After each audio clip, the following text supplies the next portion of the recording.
I expected my Everybody Draw Mohammed video to get a number of interesting comments, and it did. If by interesting you mean idiotic, ignorant, or just plain indecipherable. But I didn't expect to actually learn something myself, which pleases me because I really like learning things, but also depresses me because of what the lesson was. I learned that the majority of Muslims commenting on my video, which was quite substantial, hundreds, were genuinely ignorant of what free speech means. For instance, Java King wrote, "So why don't you use the N-word instead of Afro-American or black? Freedom of speech? Duh, it's all about hate. Hate something you don't know about anything. No one will get killed. Anyone but protest is our right. You know what, first bring freedom of speech in your own lives, then teach us. You can't say a word against Holocaust. Why don't you guys protest against it? Israel is killing Arabs, even Jews accept that." This was fairly common in the comments, people accusing me of some sort of hypocrisy, saying that I didn't speak out against Holocaust denial being illegal in some countries, which is demonstrably false. I've spoken about that in the past on Skeptic and on the Skeptic's Guide to the Universe. And if anyone bothered to ask me, I would have happily pointed this out.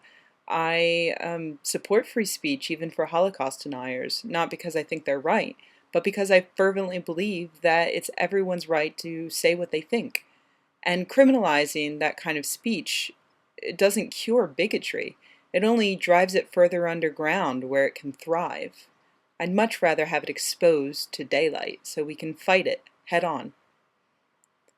Many Muslims proposed a counter to Everybody Draw Muhammad Day, a sort of Everybody Deny the Holocaust Day. Go ahead. I will defend your right to do that. At the same time, I loudly criticize you for being ignorant and bigoted. Another common theme was to compare drawing Muhammad with saying the N-word, like Java King did, and also like what SRR 1989 said. Is it okay then to call a black person the N-word? Of course not. You are confusing free speech to being simply rude. Is it okay to call a black person the N-word? In terms of common courtesy and respect, no. No, it's not. But in terms of the law, it is. It is perfectly legal to use that word. People who use the word in a derogatory fashion are bigots, no question. But do they deserve to die? I don't believe so. Should their families be threatened and murdered? Should their houses be burned down? I don't think so. What about people who use the word not in an insulting manner, but in an educational manner? What about Mark Twain? Should he have been murdered for his use of the N-word in Huckleberry Finn? I certainly don't think so. And I support his ability to use that word, and I support everyone's ability to use the word without fear of imprisonment or murder. Another favorite theme of Muslim commenters was the idea of them drawing my mother or sister having sex with a pig. I'm not sure what it is exactly that makes so many Muslims take delight in imagining the exact same scenario, but no matter. The point is, yes, you can legally draw my sister having sex with a pig, and I will defend your legal right to do so. Because that's what freedom of speech is.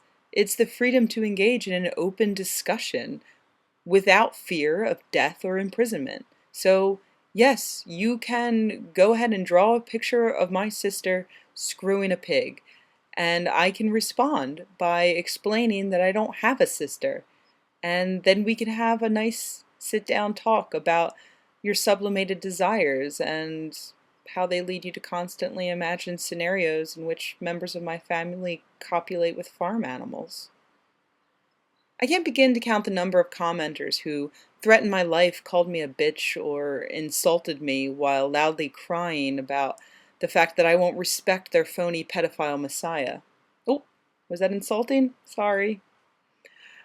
The worst comment I saw, though, was posted today by Wild Bloody Dragon, who claims to be an atheist who's ashamed at my video because, one, Muslims draw Muhammad all the time, and it's only an ugly Muhammad, which is an insult, something that is patently untrue according to every one of the hundreds of Muslims who posted a comment on the video. And two was because there was no death threats. There was no death threats.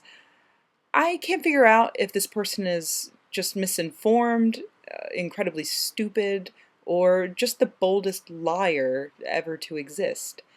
Cartoonist Kurt Westergaard was attacked by a Muslim man who broke into his house swinging an axe and a knife and threatening to kill him.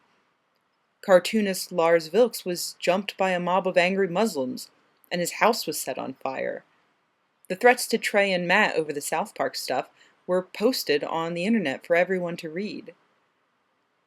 At least the Muslim commenters are brainwashed with this stuff, but what's Wild Bloody Dragon's use? How can anyone be so ignorant of something that's so important?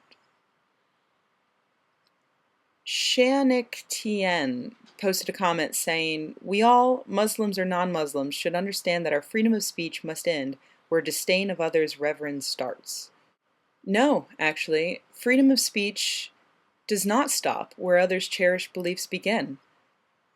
That's when freedom of speech becomes most precious, and that's when we must all fight to stop people who would use the worst kind of murderous violence in order to stifle criticism.